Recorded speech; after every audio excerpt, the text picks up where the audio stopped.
লিবিয়াকে no fly zone ঘোষণা করল জাতিসংঘ নিরাপত্তা পরিষদ। জনতার উপর হামলা বন্ধে সব ধরনের প্রচেষ্টায় সমর্থন।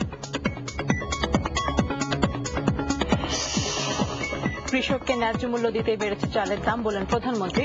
মুক্তিযুদ্ধের চেতনা ধ্বংসের জন্য দোষ দেন দুর্নীতিবাদ, জঙ্গিবাদের পৃষ্ঠপোষক ও সুদের কারবারিদের। রাজনৈতিক সহকর্মী সহ সর্বস্তরের মানুষের শ্রদ্ধায় সিক্ত বিএনপি মহাসচিব খন্দকার দেলোয়ার। মানিকগঞ্জে 3টি জানাজা শেষে কাল পাটুরিয়া দাফন। এবং দক্ষিণ আফ্রিকার সঙ্গে মহারণ কাল, প্রোটিয়াদের হারাতেই মাঠে নামবে টাইগাররা। 2007 বিশ্বকাপের চেয়ে দল এখন অনেক গোছানো, বলছেন গ্রাহাম স্মিথ।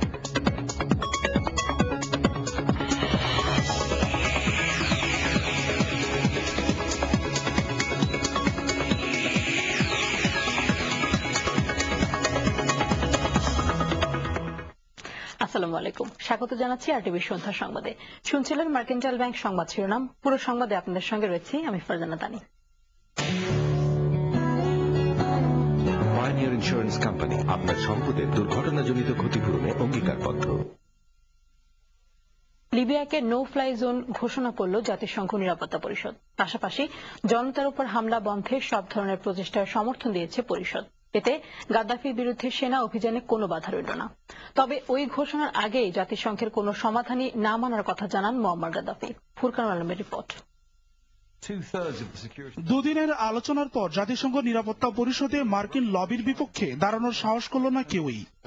সাংবাদিকদের কাছে এর বিরুদ্ধে কথা বললেও ব্রিটেন, ফ্রান্স ও লেবাননের প্রস্তাবনায় মন্তব্য আসলো না চীন ও রাশিয়ার কাছ থেকে। একই পথে হাঁটল জার্মানি, ব্রাজিল ও ভারত। ফলে সহজ অঙ্কটা মিলে গেল। লিবিয়াকে ঘোষণা করা হলো নো ফ্লাই জোন। একই সঙ্গে সেনা অভিযানের প্রচ্ছন্ন অনুমোদন দেয়া হলো। ওই অভিযান শুরু হতে পারে আগামী রোববারই। লিবিয়ার ওপর হামলার রূপরেখা ঠিক করতে কথা চলছে যুক্তরাষ্ট্র, ব্রিটেন ও ফ্রান্সের মধ্যে। তাদের সম্মিলিত ওই আক্রমণে যোগ দেবে আরব লীগও। তাই গাদ্দাফির পরাজয় এখন অনেকটাই নিশ্চিত। তবে ধ্বংসস্তূপের মধ্যে দাঁড়িয়েও স্বভাবসুলভ হুঙ্কার কমেনি গাদ্দাফির। জাতিসংঘের ঘোষণার আগেই জানিয়েছেন লিবিয়া বিষয়ে নাক গলানোর অধিকার নেই তাদের। বিদ্রোহীদের নিশ্চিহ্ন করেই শান্ত হবেন তিনি। ইতিমধ্যেই বিমান হামলা চালিয়েছেন বেনগাজিতে। Furkanul Alam, RTV international. কৃষককে ন্যায্য মূল্য দিতে মানুষের বেতন ভাতা বাড়িয়ে চালের দাম বাড়ানো হয়েছে বলে জানালেন প্রধানমন্ত্রী শেখ হাসিনা। এ সময় তিনি কারো না নিয়ে বলেন, দুর্নীতিবাজ, জঙ্গিবাদের পৃষ্ঠপোষক, সুদখোর আর ঘুষখোররাই মুক্তিযুদ্ধের চেতনাকে ধুলায় মিশিয়ে দেশের অগ্রগতির চাকা বন্ধ করে দিয়েছে। বঙ্গবন্ধু আন্তর্জাতিক সম্মেলন কেন্দ্রে বঙ্গবন্ধু শেখ মুজিবুর রহমানের জন্মদিন ও জাতীয় শিশু দিবস উপলক্ষে আওয়ামী লীগের আলোচনায় এমন সব কথা বলেন প্রধানমন্ত্রী। বিস্তারিত শরীফুদ্দিন লিমনের রিপোর্টে। জাতির পিতা সম্পর্কে বলতে গিয়ে আলোচনার শুরুতেই বঙ্গবন্ধুর বড় মেয়ে বাঙালি জাতিকে অত্যন্ত সৌভাগ্যবান হিসেবে মন্তব্য করেন। বলেন, এ জাতি এমন একজন নেতা পেয়েছিল যিনি আমাদের স্বাধীনতা এনে দিয়েছিলেন। বঙ্গবন্ধুর জন্ম না হলে বাঙালি তার আত্মপরিচয় পেত না। আজ জিয়াউর রহমানকে অনুসরণ করে বেগম জিয়াও যুদ্ধাপরাধীদের সঙ্গে আঁতাত করে 1991 সালে ক্ষমতায় এসেছিল বলে অভিযোগ করেন শেখ হাসিনা। কাজী ওই দুর্নীতিবাজ, জঙ্গিবাদ, ঘুষখোর, সুদখোর এরাই এদেশের স্বাধীনতার চেতনাকে একে একে নস্যাৎ করেছে, এদেশের অগ্রযাত্রাকে ব্যাহত করেছে, মুক্তিযুদ্ধের চেতনাকে তারা সম্পূর্ণভাবে ধূলিসাৎ করে দিয়েছে। জিনিসপত্রের দাম বর্তমান সরকার কমাতে পারেনি এমন অভিযোগ সত্য নয় দাবি করে প্রধানমন্ত্রী বলেন, মানুষের খাদ্য নিরাপত্তা নিশ্চিত করতে তারা নিরলস কাজ করে যাচ্ছেন। যেহেতু বিশ্বব্যাপী প্রতিটি দেশের চালের দাম সহ খাদ্যদ্রব্যের দাম বেড়েছে এবং কৃষকদের ন্যায্য মূল্য দেবার কথা চিন্তা করে আমরা দাম বৃদ্ধি করলাম। কিন্তু দাম বৃদ্ধির আগে আমরা কি করলাম? প্রত্যেকের বেতন ভাতা আমরা বৃদ্ধি করেছি। এখন আমরা কি করছি? 40 টাকা 41 টাকা দামেও বিদেশ থেকে আমরা চাল কিনে নিয়ে আসছি, কিন্তু তারপরেও আমরা 24 টাকায় ওএমএস এর মাধ্যমে চাল আমরা মানুষের মাঝে বিতরণ করছি। কিন্তু যেখানে বিশ্বব্যাপী মন্দা, প্রতিটি জিনিসের দাম প্রতিনিয়ত বাড়ছে, সেখানে কত দাম কমিয়ে রাখা যায় সেটা আপনারাই বিবেচনা করবেন। তারপরেও 2008 সালে যখন নির্বাচন করি তখন যে দাম ছিল তার থেকেও অন্তত 10-12 টাকা কমেও কিন্তু চাল এখন। অর্থাৎ আমরা কিন্তু দাম সবসময় কমই রাখছি। আওয়ামী লীগ কিন্তু কম রাখছে, কাজী দ্রব্যমূল্য কমাতে পারছে না, কথাটা কিন্তু ঠিক না। তিনি আইন শৃঙ্খলা পরিস্থিতিরও যথেষ্ট উন্নতি হয়েছে বলে দাবি করেন। এখানে জঙ্গিবাদ সন্ত্রাসী আমরা দূর করতে পেরেছি, তো সেখানে কি করে বলবেন যে আইন শৃঙ্খলা উন্নতি করতে পারি নাই? হ্যাঁ, বিক্ষিপ্ত ঘটনা ঘটতে পারে, সেগুলো আমরা সাথে সাথে ব্যবস্থা নিচ্ছি। অন্তত সন্ত্রাসী জঙ্গিদের মদদ আমরা দিচ্ছি না, সে যেই থাকুক, যে দলেরই থাকুক। মুক্তিযুদ্ধের চেতনায় দেশকে গড়ে তুলতে সবাইকে এক হয়ে কাজ করারও আহ্বান জানান প্রধানমন্ত্রী শেখ হাসিনা। শরীফ উদ্দিন লিমন, RTV, ঢাকা। শেষ শ্রদ্ধা আর ভালোবাসায় সিক্ত হলেন বিএনপি মহাসচিব খন্দকার দেলোয়ার। শহীদ মিনারে ফুলের শ্রদ্ধা আর তার নামাজে জানাজায় শরীক হন নিজ দলের নেতাকর্মী, পেশা জীবনের সহকর্মী সহ হাজারো মানুষ। মুক্তা মাহমুদকে সঙ্গে নিয়ে রিপোর্ট করছেন ইকবাল ফরহাদ। আজীবন সংগ্রামী এই রাজনীতিবিদকে শহীদ মিনারে শেষ শ্রদ্ধা জানালো সর্বস্তরের মানুষ। এরপর দীর্ঘদিনের কর্মক্ষেত্র হাইকোর্ট প্রাঙ্গণে খন্দকার দেলোয়ার সিক্ত হন সহকর্মীদের শ্রদ্ধায়। সংসদ ভবনের দক্ষিণ প্লাজায় জানাজার তৃতীয় নামাজ। আওয়ামী লীগ ও বিএনপি সহ বিভিন্ন দলের নেতাকর্মীরা এতে অংশ নেন। ওনার বর্ণাঢ্য রাজনৈতিক জীবন, দেশের জন্য ওনার অনেক কন্ট্রিবিউশন করেছেন, মুক্তিযুদ্ধে অংশগ্রহণ করেছেন। আমরা সবসময় একজন মুক্তিযোদ্ধা হিসাবে দেলোয়ার সাহেবকে সবসময় আমরা সম্মান জানিয়েছি এবং আজকেও তার আত্মার মাগফিরাত করার জন্য জানাজায় আমরা অংশ নিয়েছি। সারা জীবন তিনি দেশের মানুষের জন্য তিনি তার জীবনটা দিয়ে গেছেন। আজকে আমরা অত্যন্ত শোকাভূত এবং তাকে অত্যন্ত শ্রদ্ধার সঙ্গে স্মরণ করি। জাতীয় মসজিদ বাইতুল মোকাররমে জুমার পর অনুষ্ঠিত হয় চতুর্থ জানাজা। বাদ আসর নিজের দলের কেন্দ্রীয় কার্যালয়ের সামনে ফুলেল ভালোবাসায় সিক্ত হন তিনি। অতীতে কখনো কোনো মহাসচিবের সাথে এইভাবে তৃণমূলের নেতাকর্মীরা মিশতে পারেনি। আর নিজের পরিবারের চেয়েও এই দলের প্রতি বেশি মায়াশীল ছিলেন। দলের ভিতরেই উনি সবসময় নিজেকে জিয়ে রাখতেন, এটা আমরা দেখেছি। আমরা একবারে রুট লেভেলের কর্মী হিসাবে খন্দকার দেলোয়ারের মতো একজন মহাসচিব এই বাংলাদেশে আমরা আর পাবো কিনা সন্দেহ। উনি মাঠ পর্যায়ের নেতা কর্মীদেরকে নিয়েই কিন্তু দলকে আজকে এই পর্যায়ে এনেছে এবং এই জানাজা তাই প্রমাণ হয় খন্দকার দেলোয়ার হোসেনের প্রতি মাঠ পর্যায়ের নেতা কর্মীদের কি অকৃত্রিম ভালোবাসা। শনিবার নিজের জেলা মানিকগঞ্জে আপামর মানুষের শ্রদ্ধার চাদরে জড়িয়ে চিরদিনের জন্য ঘুমিয়ে পড়বেন খন্দকার দেলোয়ার। ইকবাল ফরহাদ, RTV, ঢাকা। ক্যারিবীয়দের পরাজয়ে বাংলাদেশের মনোবলে কোনো ঘাটতি হয়নি, বরং দলের সবাই আত্মবিশ্বাস নিয়েই দক্ষিণ আফ্রিকার বিপক্ষে মাঠে নামবে বলে মনে করেন টাইগার দলপতি সাকিব আল হাসান। অন্যদিকে 2007 বিশ্বকাপে যে বাংলাদেশের বিপক্ষে হেরেছিল দক্ষিণ আফ্রিকা, তার সঙ্গে এখনকার দলটির অনেক পার্থক্য আছে বললেন অধিনায়ক গ্রাহাম স্মিথ। ম্যাচের আগের দিনটি তাই দুদলই ঘাম ছড়ানো অনুশীলন করে কাটিয়েছে। আফসানা কান্তার রিপোর্ট। ওয়েস্ট ইন্ডিজের পরাজয় কঠিন সমীকরণে এখন বাংলাদেশ, তবে এসব নিয়ে না ভেবে রণকৌশল আর কঠোর অনুশীলনের দিকে মনোযোগ দিচ্ছে টাইগাররা। If we bat first, we will have to put on a good total, reasonable total, so that we can defend. And if we ball first, we will have to restrict them. নেদারল্যান্ডসের বিপক্ষে একাদশে যে শনিবার দক্ষিণ আফ্রিকার বিপক্ষে মাঠে নামছে, সাকিবের কথায় তাই জানা গেল। বলেন, শক্তিশালী আফ্রিকাকে হারাতে দলে সবাই নিজেদের উজাড় করে দেবে। I think their spinners are bowling reasonably well. They are taking wickets. But we have to be careful about their fast bowlers and spinners. If we have to put on a good total on the board, we have to be careful with both fast bowling and spin bowling. অন্যদিকে Windies বিশ্বকাপ যেন আবার ফিরে না আসে তা নিয়ে সতর্ক আফ্রিকা। তাই প্রতি অধিনায়ক জানালেন, এবারের দলটি অনেক বেশি গোছানো। We're preparing to play well tomorrow and to win. That's our motivation. I mean, we want to carry on with the way we've played, and I think. If we can keep playing well and keep doing the things that we want to do well, then that can only bode well for the quarterfinals. Bangladesh ও দক্ষিণ আফ্রিকার 13 বারের মুখোমুখিতে একবার কেবল জয়ী টাইগাররা। সংখ্যাটাকে দ্বিগুণ করতে আফ্রিকানদের মতো মরিয়া সাকিব বাহিনীও।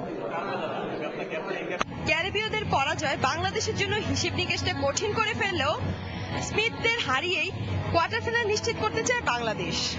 তবে দক্ষিণ আফ্রিকাও যে ছেড়ে কথা বলবে না, সেটা বলার অপেক্ষা রাখে না। মিরপুর শেরেবাংলা জাতীয় স্টেডিয়াম থেকে আফসানা কান্তা, RTV, ঢাকা। এদিকে শনিবার বাংলাদেশ ও দক্ষিণ আফ্রিকার মধ্যকার খেলাকে কেন্দ্র করে যাতে কোনো ধরনের অপ্রীতিকর ঘটনা না ঘটে সেজন্য খেলা শেষে খেলোয়াড়দের মাঠ ছাড়ার আগে স্টেডিয়ামের আশেপাশের এলাকাকে নো ম্যানস ল্যান্ড ঘোষণা করা হবে। বিকেলে ঢাকা মেট্রোপলিটন পুলিশ হেডকোয়ার্টারে এক প্রেস ব্রিফিংয়ে এ তথ্য জানিয়ে ডিএমপি কমিশনার বেনজির আহমেদ বলেন, খেলা শেষে সব দর্শক মাঠ ছাড়ার পর খেলোয়াড়দের নিয়ে আসা হবে। এ সময় তিনি টিকিট না পাওয়া কাউকে স্টেডিয়ামের আশেপাশে ভিড় না করার অনুরোধ জানান।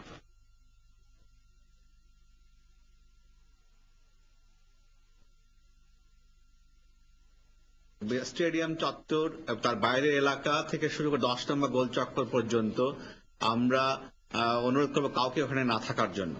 আর যাদের টিকিট নাই দয়া করে ম্যাচ চলাকালীন সময়ে স্টেডিয়ামের চারপাশে ভিড় করবেন না। আমরা আগামীকাল কাউকে ওখানে অ্যালাউ করব না। দর্শকরা চলে যাওয়ার পরে আমরা ওই এলাকায় নো ম্যানস জোন ইনফোর্স করব।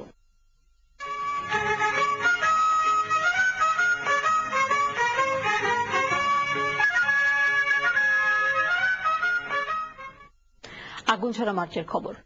বঙ্গবন্ধুর সঙ্গে বৈঠক অনুষ্ঠানের সময় নেয় নতুন ষড়যন্ত্রের আশঙ্কা ছড়িয়ে পড়ে গোটা বাংলায়। এই আশঙ্কাকে আমলে নিয়ে দেশজুড়ে শুরু হয় মুক্তিকামী বাঙালিদের সামরিক প্রশিক্ষণ। ঘরে ঘরে দুর্গ গড়ে তোলার আহ্বান জানান বঙ্গবন্ধু। গণহত্যা বন্ধের দাবি জানিয়ে বিভিন্ন দেশে চিঠি পাঠায় ঢাকা বিশ্ববিদ্যালয়ের শিক্ষক সমিতি। ৭১ উত্তাল মার্চ নিয়ে আদিকা রহমানের ধারাবাহিক প্রতিবেদনে আজ দেখুন ১৮তম পর্ব। এদিন সকালে ধানমন্ডির ৩২ নম্বর বাড়িতে ওয়ালি খানের সঙ্গে কথা বলেন বঙ্গবন্ধু। কথা হয় বিদেশি কূটনীতিকের সঙ্গেও। তেজগাঁও ও মহাখালীতে নিরস্ত্র ট্রাক যাত্রীর ওপরে হামলা করে পাক বাহিনী। প্রতিবাদে হুঁশিয়ারি দেন সৈয়দ নজরুল ইসলাম। পাক বাহিনীর অস্ত্র কেনায় নিষেধাজ্ঞা চান ছাত্র সংগ্রাম পরিষদ নেতারা। বাঙালির ওপর গণহত্যা বন্ধে সহযোগিতা চেয়ে বিভিন্ন দেশে চিঠি পাঠায় ঢাকা বিশ্ববিদ্যালয় শিক্ষক সমিতি। ঢাকায় বিমান বাহিনীর সাবেক বাঙালি সেনারা আন্দোলনে যোগ দেন, গঠন করেন সংগ্রাম কমিটি। এদিন বেলা ১টা ২০ বিদেশি সাংবাদিকদের প্রশ্নের জবাবে ইয়াহিয়ার সঙ্গে দুটি বৈঠক সম্পর্কে বঙ্গবন্ধু বলেন, We are continuing our discussion and discussion is progressing. Our leaders, that is advisors of the party, will meet the president's advisors and discuss the and the problems. এদিকে এমআই এর ঢাকা অফিস রাওয়ালপিন্ডিকে জানায়, পিটিভি পূর্ব পাকিস্তান সূক্ষ্মভাবে মুজিবের আন্দোলনে ইন্ধন যোগাচ্ছে। মুজিবের অনুসারীরা এখানে নানা কৌশলে আশ্রয় নিচ্ছেন। আজ রাজস্ব জমা পড়েছে 2,56,00,000 টাকা। মুজিব তার সমর্থতে ব্যয়ে পরামর্শ দিয়েছে। এদিন প্রেসিডেন্ট হাউস থেকে বঙ্গবন্ধুকে টেলিফোনে জানানো হয় ইয়াহিয়ার বাঙালি বাবুর্চি অসহযোগ আন্দোলনে যোগ দিয়েছে। এদিন ব্রিটিশ পত্রিকা টেলিগ্রাফে বলা হয়, দিন যত যাচ্ছে পূর্ব পাকিস্তানে শেখ মুজিবুর রহমানের নিয়ন্ত্রণ তত দৃঢ় হচ্ছে। এমন এক জায়গায় পৌঁছেছে যে এখান থেকে বেরোনো খুব একটা সহজ হবে না। অনিশ্চিত এক ভবিষ্যতের দিকে এগুচ্ছে পাকিস্তান। রাতে পাকিস্তান সরকারের এক ঘোষণায় বলা হয়, ১৯ মার্চ সকাল ১১টায় প্রেসিডেন্ট হাউসে বঙ্গবন্ধুর সঙ্গে আলোচনায় বসবে ইয়াহিয়া। আতিকা রহমান, RTV, ঢাকা। মন্ত্রী, প্রতিমন্ত্রী, উপদেষ্টাদের সম্পদের হিসাব জমা দেওয়ার ঘোষণাকে ইতিবাচকভাবে দেখছেন মহাজোটের শরিক দলগুলোর নেতারা। তারা বলছেন, শুধু নির্বাচনী অঙ্গীকার পূরণই নয়, এর মধ্য দিয়ে সরকারের স্বচ্ছতা ও জবাবদিহিতাও অনেকাংশে কার্যকর হবে। তবে ওয়ার্কার্স পার্টির নেতারা সম্পদের বিবরণী জনসমক্ষে প্রকাশেরও দাবি জানিয়েছেন। বিস্তারিত জানাচ্ছেন শামীম আহমেদ। 111 পরবর্তী তত্ত্বাবধায়ক সরকারের সময় রাজনীতিবিদ আমলাসহ বিগত সরকারের মন্ত্রী এমপিদের জ্ঞাত আয় বহির্ভূত সম্পদের পরিমাণ নিয়ে আলোচনার ঝড় ওঠে। সুশীল সমাজের পক্ষ থেকেও দেশ পরিচালনার সঙ্গে সংশ্লিষ্ট ব্যক্তিদের সম্পদের হিসাব প্রকাশের দাবি করা হয়। এ প্রেক্ষিতে নির্বাচন কমিশন 2008 সালে অনুষ্ঠিত 4টি সিটি কর্পোরেশন নির্বাচনে প্রার্থীদের ব্যক্তিগত তথ্যের মধ্যে সম্পদের হিসাব দেওয়াকে বাধ্যতামূলক করে, যা পরবর্তী সংসদ নির্বাচনেও বহাল ছিল। এছাড়া মহাজোট তাদের নির্বাচনী অঙ্গীকারেও সরকারের গুরুত্বপূর্ণ ব্যক্তিদের সম্পদ বিবরণী প্রকাশের ঘোষণা করে। গেল 16 মার্চ অর্থমন্ত্রীর ঘোষণার মধ্য দিয়ে অবশেষে তার বাস্তবায়ন হতে যাচ্ছে। আমরা তো এটা সাপোর্ট করি, কারণ এটা মহাজোটের একটা অঙ্গীকার ছিল। কারণ আমাদের দেশের সবচেয়ে বড় জিনিস যেটা, সেটা হচ্ছে দুর্নীতির ব্যাপারটা।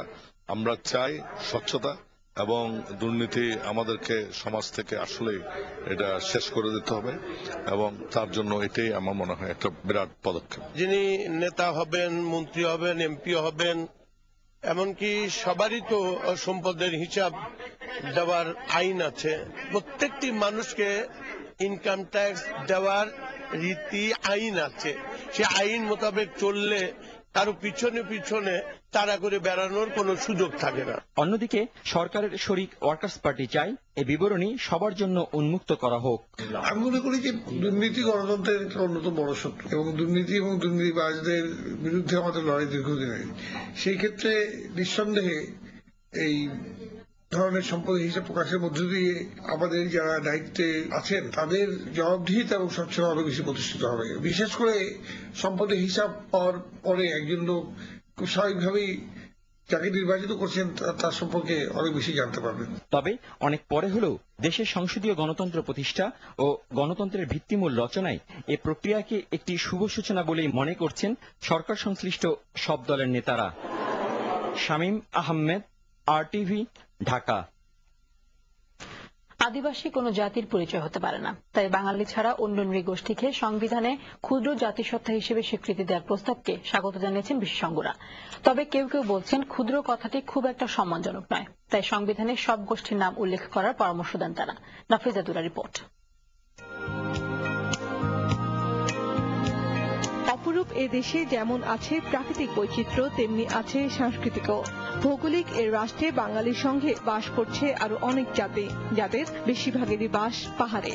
এসব গোষ্ঠীর সংখ্যা ইতিহাসের শুরুতে 60-এর কোটায় থাকলেও তা কমতে কমতে 50-এ এসে ঠেকেছে। মুক্তিযুদ্ধ থেকে শুরু করে অনেক ক্ষেত্রে অবদান থাকলেও তাদের সাংবিধানিক স্বীকৃতি নেই।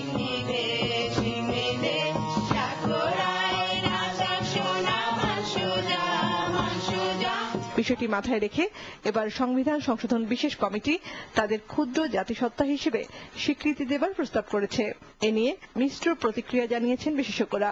আদি শোনাতেই যদি অনীহা থাকে, তো ক্ষুদ্র শোনাতেও তো আদিবাসীদের অনীহা থাকতে পারে।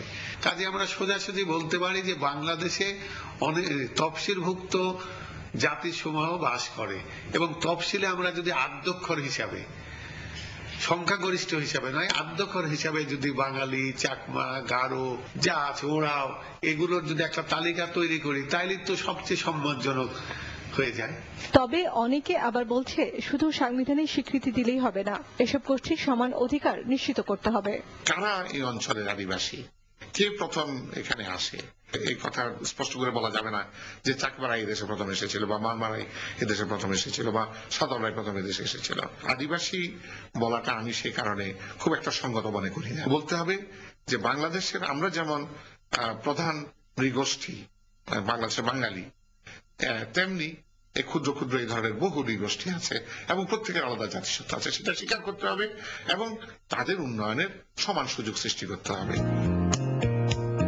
তবে এবারের আদমশুমারির মধ্য দিয়ে এসব জাতির প্রকৃত সংখ্যা তুলে এনে তা সংবিধানে অন্তর্ভুক্ত করার আহ্বান জানিয়েছেন বিশেষজ্ঞরা। নাফিজাতুল্লাহ, RTV, ঢাকা।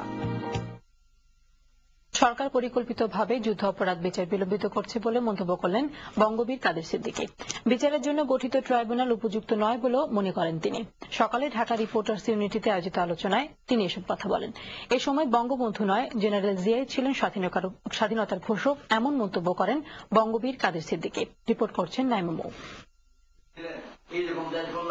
মুক্তচিন্তা আয়োজিত এই আলোচনা সভায় কাদের সিদ্দিকী মুক্তিযোদ্ধাদের মূল্যায়ন না করার বিষয়ে বারবারই আক্ষেপ করেন। বলেন, স্বাধীনতার 40 বছরে জাতি পিছিয়ে গেছে অনেকটাই। বঙ্গবন্ধু বেঁচে থাকলে আমি অনেক কথা বলেন স্বাধীনতার ঘোষণা নিয়ে। বঙ্গবন্ধুর নেতৃত্বে স্বাধীনতা যুদ্ধ হলেও তাকে গ্রেফতারের পর জেনারেল জিয়া সহ অনেকেই স্বাধীনতার ঘোষণা দিয়েছিলেন বলেও মন্তব্য করেন তিনি। আজকে সংবিধানে বঙ্গবন্ধুকে স্বাধীনতার ঘোষক বলে উল্লেখ করা হচ্ছে, লিখছেন যারা লিখছেন তাদের লেখাপড়াই নাই বলবো। বঙ্গবন্ধু শেখ মুজিবুর রহমান কখনো স্বাধীনতার ঘোষক নন। বঙ্গবন্ধু শেখ মুজিবুর রহমান বাংলাদেশের স্বাধীনতার ঘোষক কখনো হতে পারেন না। তার পক্ষে বহু মানুষ স্বাধীনতার ঘোষণা দিয়েছে। বঙ্গবন্ধুর পক্ষে জিয়াউর রহমান স্বাধীনতার ঘোষণা দিয়েছেন, এটা 1 কোটি বার সত্য। আর যদি জিয়াউর রহমানের স্বাধীনতার ঘোষণা দিয়ে দেশ স্বাধীন করেছে তাহলে 1 কোটি বার এটা মিথ্যা, এটা কোনো কামেই না। যুদ্ধাপরাধের জন্য গঠিত ট্রাইব্যুনাল ওই বিচার দ্রুত শেষ করতে আন্তরিক নয় এমন মন্তব্য করে কাদের সিদ্দিকী তাদের যোগ্যতা নিয়েও প্রশ্ন তোলেন। বলেন, যুদ্ধাপরাধের বিচারের নামে জাতিকে বিভক্ত করলে তা মেনে নেওয়া হবে না। যুদ্ধাপরাধীদের যে বিচার করার প্রক্রিয়া চলছে, এইখানে সরকারের সততা নিয়ে মানুষের মধ্যে প্রশ্ন জেগেছে, যে কেউ কেউ মনে করছে যে যুদ্ধ অপরাধীদের বিচারটা পূর্ণাঙ্গভাবে শেষ না করে আগামী নির্বাচন পর্যন্ত যদি জিয়ে রাখা যায় তাহলে নির্বাচনী ফলাফল তাদের পক্ষে আসবে। এরকম চিন্তার থেকে এটাকে ডিলে করা হচ্ছে। এর আগে অনুষ্ঠানের আরেক বক্তা অবসরপ্রাপ্ত মেজর জেনারেল সৈয়দ ইব্রাহিম অভিযোগ করেন, যুদ্ধাপরাধীদের বিচার নিয়ে সরকারের মন্ত্রিপরিষদ সদস্যরা বিভ্রান্তি ছড়াচ্ছেন। সাহায্য করেছিল। নাইমা মৌ, RTV, ঢাকা।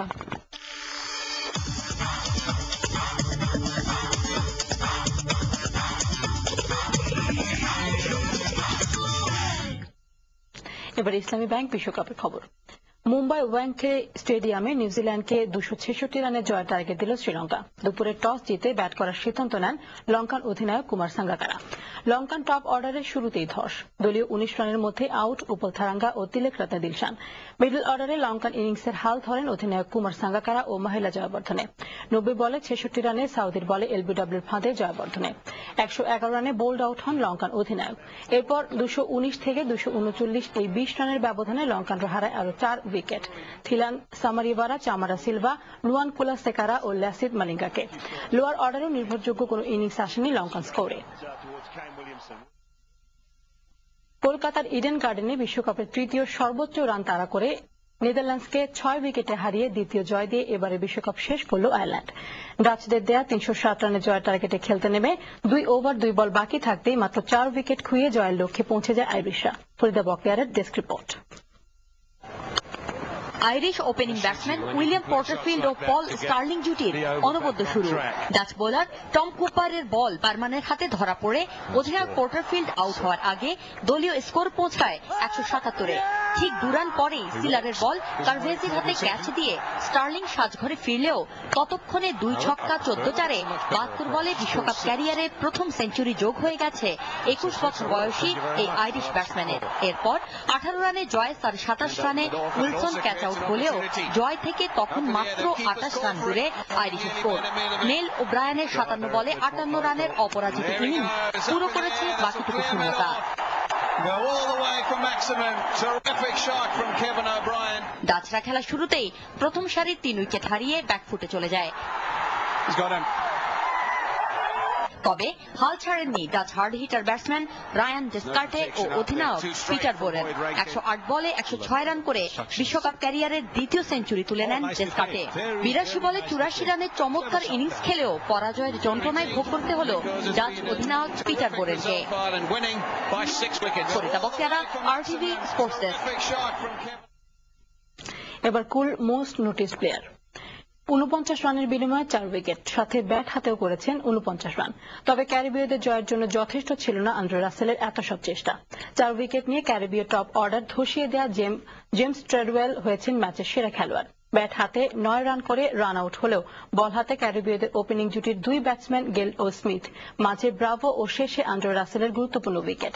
আগে মাত্র 3টি ওয়ানডে খেলা জেমস ট্রেডওয়েল বিশ্বকাপে আজই প্রথম নেমেছিলেন ইংলিশদের পক্ষে, আর তাতেই কেড়ে নিয়েছেন সবার দৃষ্টি।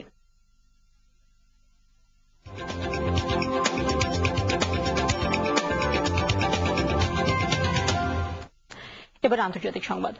জাপানের ফুকুশিমা কেন্দ্রের 2 নম্বর চুল্লিতে বিদ্যুৎ লাইন সংযোগে সফল হয়েছেন প্রকৌশলীরা। আজকের মধ্যে অন্য আরেকটিতে বিদ্যুৎ পৌঁছানো সম্ভব হবে, আর রোববারের মধ্যে বাকি 2টিতে পৌঁছবে বিদ্যুৎ। তবে এতে শীতাতপ ব্যবস্থা আবারও চালু হবে কিনা তা নিশ্চিত নয়।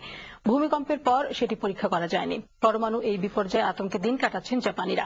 সপ্তাহ পেরোলেও কাটানো যায়নি শঙ্কার মেঘ। ফুরকানুল আলমের রিপোর্ট। শীতাতপ ব্যবস্থা সচল হলে ঝুঁকি কমবে, এই আশায় সপ্তাহ ধরে প্রাণান্ত চেষ্টা চালাচ্ছেন প্রকৌশলীরা। পাশাপাশি চুল্লির তেজস্ক্রিয়তা কমাতে পানি ফেলা হয়েছে হেলিকপ্টার দিয়ে। সুখের খবর, বিদ্যুৎ সংযোগ ঠিক হতে যাচ্ছে চুল্লিগুলোতে। তবে আতঙ্ক আছে ভূমিকম্পের পর শীতাতপ ব্যবস্থা সচল নিয়ে। এই পরিস্থিতিতে চেরনোবিলের মতো পরমাণু জ্বালানি মাটি চাপা দেওয়ার কথাও ভাবা হচ্ছে। অন্যদের খাবার বিলানো হাতগুলো আজ বড় অসহায় হয়ে আছে। প্রকৃতির সঙ্গে উন্নত প্রযুক্তির বেড়াজালে আটকে আশ্রয় শিবিরে দিন কাটাচ্ছেন 4 লাখ জাপানি। পরমাণু কেন্দ্রের ঝুঁকি মোকাবেলার খবরে তাদের কথা ইথারেই ভাসছে। এদিকে ফুকুশিমা থেকে 250 কিলোমিটার দক্ষিণে থাকলেও টোকিওর লাখ লাখ মানুষের দিন কাটছে চরম অনিশ্চয়তায়। দরজা জানালা বন্ধ করে ঘরেই কাটছে সময়। দেশটির এমন দুঃসময়ে বিদেশিরা রওনা দিয়েছেন নিজ দেশে। মার্কিন ভাড়া বিমান ইতোমধ্যেই তাদের শখানেক নাগরিক নিয়ে ফিরেছে। ব্রিটেন, ফ্রান্স, জার্মানি, অস্ট্রেলিয়া ও নিউজিল্যান্ড পরামর্শ দিয়ে রেখেছে জাপান ছাড়ার। Furkanul Alam, RTV international desk. এদিকে বাংলাদেশে প্রস্তাবিত পারমাণবিক বিদ্যুৎ কেন্দ্রের ক্ষেত্রে জাপানের মতো বিস্ফোরণ বা বিপর্যয়ের আশঙ্কা নেই বলে জানিয়েছেন পরমাণু শক্তি কমিশনের চেয়ারম্যান ডক্টর ফরিদউদ্দিন আহমেদ। জাপানে পারমাণবিক বিস্ফোরণ থেকে বাংলাদেশে অ্যাসিড বৃষ্টির আশঙ্কাকেও গুজব বলে উড়িয়ে দিয়েছেন তিনি। RTVর সঙ্গে একান্ত সাক্ষাৎকারে ডক্টর ফরিদ এসব কথা বলেন। বাইজিদ আহমেদের রিপোর্ট। সম্প্রতি জাপানে ঘটে যাওয়া ভূমিকম্প ও সুনামির পর 4টি পারমাণবিক কেন্দ্রে ভয়াবহ বিস্ফোরণ ঘটে। বাংলাদেশে পাবনা রূপপুরে পারমাণবিক বিদ্যুৎ কেন্দ্রটি ভূমিকম্পের সর্বোচ্চ ভয়াবহতা, জেট বিমানের আঘাত ও সুনামির মতো প্রাকৃতিক বিপর্যয়ের কথা মাথায় রেখেই করা হবে বলে জানালেন পরমাণু শক্তি কমিশনের চেয়ারম্যান। ওই মাপের সুনামি যদিও হয়, সেটা তো সমুদ্রের তীরবর্তী স্থলভাগের ক্ষতিটা হয়, যেটা আপনার জাপানেও দেখেছেন। দূরে তো কোনো ক্ষতি হয়নি। রূপপুর কিন্তু সমুদ্রের পারে না, সুতরাং যে সুনামি হবে সেটা ডাই আউট হয়ে আসবে। এটা যে ওইখানে যে ইম্প্যাক্ট হয়েছে সমুদ্রের পারে, সেই ধরনের ইম্প্যাক্ট ওই সুনামির ওই এলাকায় থাকবে না। সামান্য যদি কিছু থাকে সেটা তো বিবেচনা এনেই ডিজাইন করা হবে, সুতরাং সুনামির জন্য এখানে কোনো ভয় নেই। গেল 24 ফেব্রুয়ারি রূপপুরে 2টি পরমাণু বিদ্যুৎ চুল্লি স্থাপনে রাশিয়ার সঙ্গে চুক্তি করেছে বাংলাদেশ। এর প্রত্যেকটির উৎপাদন ক্ষমতা হবে 1000 মেগাওয়াট। আগে হিসাব করা হয় যে এখানে কত বড় আর্থকোয়েক হতে পারে এই সাইটে, সেইটা বিবেচনা করার পরেই তার চেয়ে আরো বেশি টলারেন্স নিয়েই এটাকে ডিজাইন করা হয় এবং সেভাবেই এটাকে করা হবে। এদিকে জাপানের পারমাণবিক চুল্লি বিস্ফোরণে দেশটির বিভিন্ন এলাকা সহ পার্শ্ববর্তী অনেক দেশে তেজস্ক্রিয়তা ছড়িয়ে পড়ার আশঙ্কা রয়েছে। তবে বাংলাদেশে এর প্রভাব পড়ার আশঙ্কা নেই।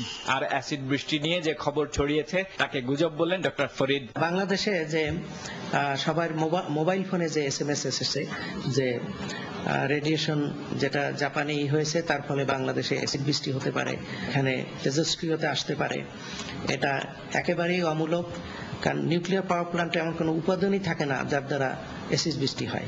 এছাড়াও যে রেডিয়েশন যেটুকু লিকেজ হয়েছে, যেটা আকাশে উড়েছে, এটা ঠিক দক্ষিণ পূর্ব দিকে যাচ্ছে, যেটা বাংলাদেশের উল্টো দিকে। বাংলাদেশে আসার এটার কোনো সম্ভাবনাই নেই। আর এইসব প্রপাগান্ডা আমলে না নিতে দেশবাসীর প্রতি আহ্বান জানিয়েছেন এই বিশিষ্ট পরমাণু বিজ্ঞানী। আমাদের আশেপাশে সতর্ক। বাইজিদ আহমেদ, RTV, ঢাকা।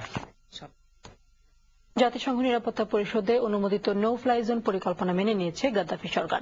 লেবাননের পররাষ্ট্রমন্ত্রী মুসা কুৎসা জানালেন, গাদ্দাফি প্রশাসন দেশের জনগণ ও দেশটিতে অবস্থানরত বিদেশিদের রক্ষা করতে নিরাপত্তা পরিষদে পাশ হওয়া প্রস্তাবের প্রতি সমর্থন জানিয়ে সব ধরনের হামলা বন্ধ করেছে। জাতিসংঘের সদস্য রাষ্ট্র হওয়ায় সংস্থাটির সব ধরনের পদক্ষেপে লিবিয়া পাশ কেটে যেতে পারে না বলে জানান তিনি। ভূমধ্যসাগরে অবস্থান করা সেনা ঘাঁটিতে শিগগির যুদ্ধবিমান পাঠানো হবে, ব্রিটেনের এমন ঘোষণার পরই গাদ্দাফি সরকার নমনীয় হয়।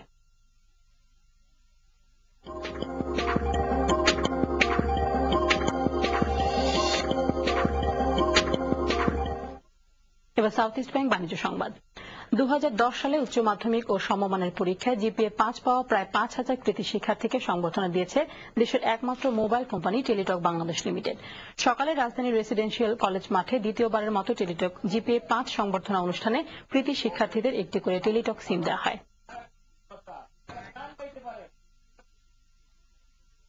কুর্মিটোলায় Pubali bank cup golf tournament pro am 2011 অনুষ্ঠিত হয়েছে। সকালে দুদিনব্যাপী এই টুর্নামেন্টের উদ্বোধন করেন বিমান বাহিনী প্রধান air marshal SM Ziaur Rahman. Kurmitola golf ক্লাবের ভাইস প্রেসিডেন্ট ও বাংলাদেশ সেনাবাহিনীর সামরিক সচিব major general Mizanur Rahman Khan, Pubali bank লিমিটেডের পরিচালক ও নির্বাহী কমিটির চেয়ারম্যান সৈয়দ মুয়াজ্জেম হুসাইন, ব্যবস্থাপনা পরিচালক খেরাল আহমেদ এ সময় উপস্থিত ছিলেন।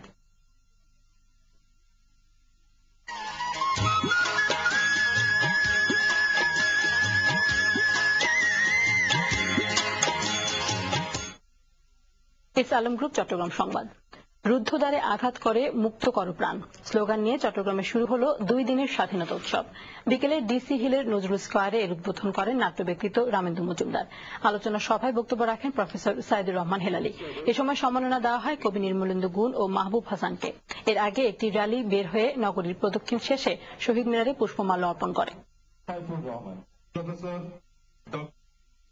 এবার world trade centre Chattogram chamber of commerce and industries এক নজরে।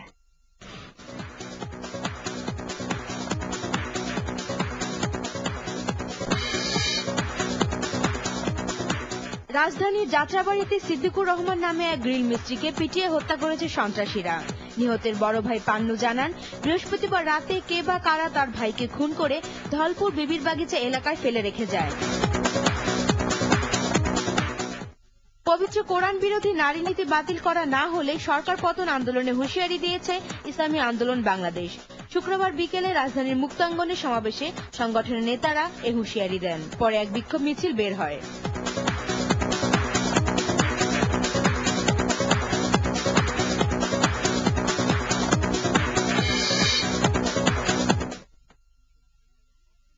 সমর্থ পুরুষ আর নারী শূন্য প্রায় 3টি ইউনিয়ন। পুলিশ সন্ত্রাসী বা রোগবালার জন্য নয়, তারা গ্রাম ছেড়েছেন পেটের তাগিদে।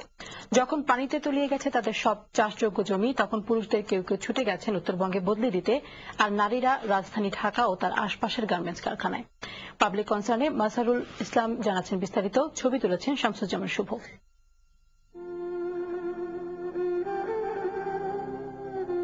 তেরোখাদা বিলের বুক চিরে চলে গেছে খুলনা, যশোর, বাগেরহাট, মোল্লারহাটের সংযোগ সড়ক। দুপাশে নয়নাভিরাম দৃশ্য বিমুগ্ধ করবে এই পথ দিয়ে পার হওয়া যে কোনো পথিককে। তবে প্রায় 12 মাস জমে থাকা এই পানি এখন কৃষকের বুকের হাহাকার।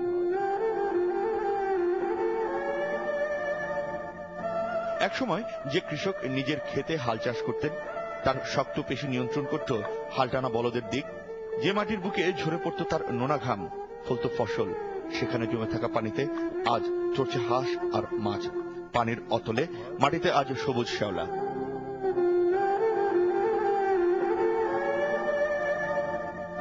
এই কৃষকরা এখন বদলা খাটেন দূর কোনো গায়ে। কেউ কেউ আবার বদলে ফেলেছেন পেশাও। মানে এই এলাকাবাসী তো আছে, মানে মনে করেন মানে কেউই বাড়ি নেই, সবই মানে না খাওয়া, সবই মানে বাড়ি থেকে বেরিয়ে চলে গেছে। কেউ গার্মেন্টসে, কেউ রিক্সা, কেউ অটো রিক্সা। বেশিরভাগই আমাদের এলাকার শতকরা 90% লোকই উত্তর এলাকা যে জন্মটা বিক্রি করে। তারপরেও অনেক বাড়ির চুলোতেই জ্বলছে না আগুন। ধান চাল হয় না, কিভাবে সংসার চালাবো, কিভাবে পেট রেডি পারি না, আর সংসার হয়।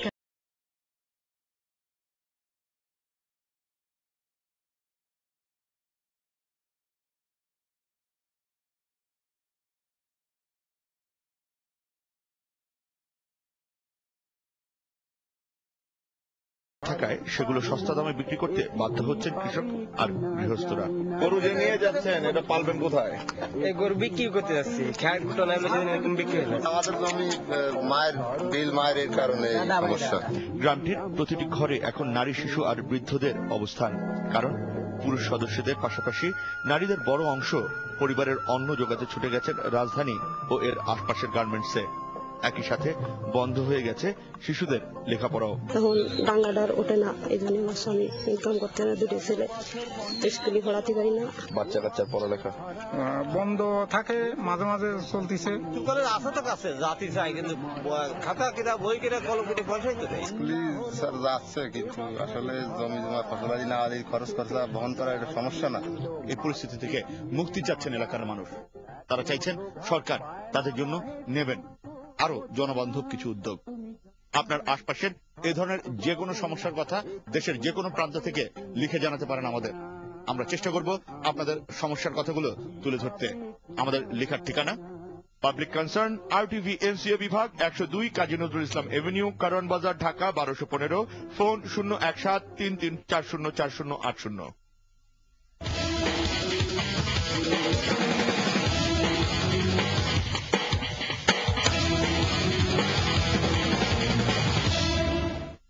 এবার এসএআরএম খেলার সংবাদ। 2012 লন্ডন অলিম্পিকের ফুটবল ইভেন্টের প্রাক বাছাই প্রথম ম্যাচে ভারতের কাছে 3-0 গোলে হেরেছে বাংলাদেশ। বঙ্গবন্ধু জাতীয় স্টেডিয়ামে খেলার প্রথমার্ধে বলের দখল নিয়ে লড়াই চলে ভারত ও বাংলাদেশের মেয়েদের মধ্যে। গোলের দেখা পায়নি কেউই। তবে দ্বিতীয়ার্ধে ফিফা র্যাঙ্কিংয়ে 54তম স্থানে আছে ভারতীয়রা। প্রাক বাছাইয়ের এই টুর্নামেন্টে বাংলাদেশ 20 মার্চ শক্তিশালী উজবেকিস্তানের মুখোমুখি হবে। সন্ধ্যার সংবাদ শেষ করার আগে মার্কেন্টাইল ব্যাংক শিরোনামগুলো জানিয়ে দিচ্ছি আরো একবার। লিবিয়াকে নো ফ্লাই জোন ঘোষণা করল জাতিসংঘ নিরাপত্তা পরিষদ। জনতার উপর হামলা বন্ধে সব ধরনের প্রচেষ্টার সমর্থন।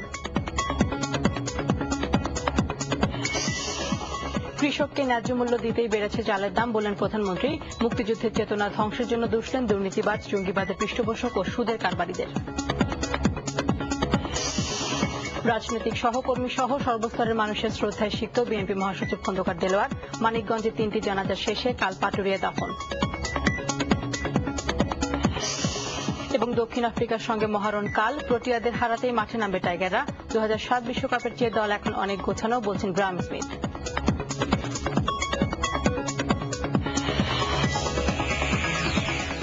সন্ধ্যার সংবাদ এই পর্যন্তই। আর টিভির সবশেষ সংবাদ জানতে গ্রামীণফোন, বাংলালিংক, সিটিসেল, টেলিটক এবং এয়ারটেল থেকে 4141 নম্বরে ডায়াল করুন। আর গ্রামীণফোন গ্রাহকরা আর টিভির সংবাদ মোবাইল ফোনে পেতে ভিজিট করুন web.rtvonline.com-এ। ধন্যবাদ সবাইকে।